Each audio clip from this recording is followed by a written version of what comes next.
Hello, in front of me I have Motorola Moto G56, and in this video I'm going to show you how to restart this device. Okay, so you have two methods how we can restart this device, and let me show you both of them. So the first and the most common one is the simple restart from the power menu.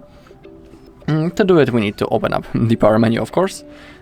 So we need to hold the power button for, I don't know, 0.1 second. And now all you need to do is to simply tap on restart button.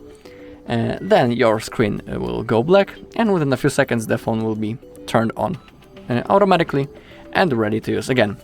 But we also have the second method, just like I have told you, and it's called the force restart.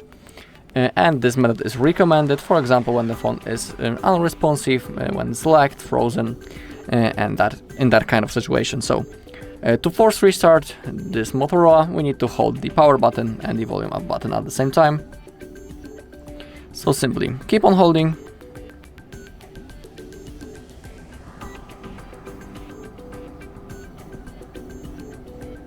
And now when you see this logo, you can release your fingers. And now, just like in the previous method, you just need to wait until your phone will be turned on. Alright, and that's all in this video. Thank you all for watching. If you found this video helpful, please leave a like, comment and subscribe.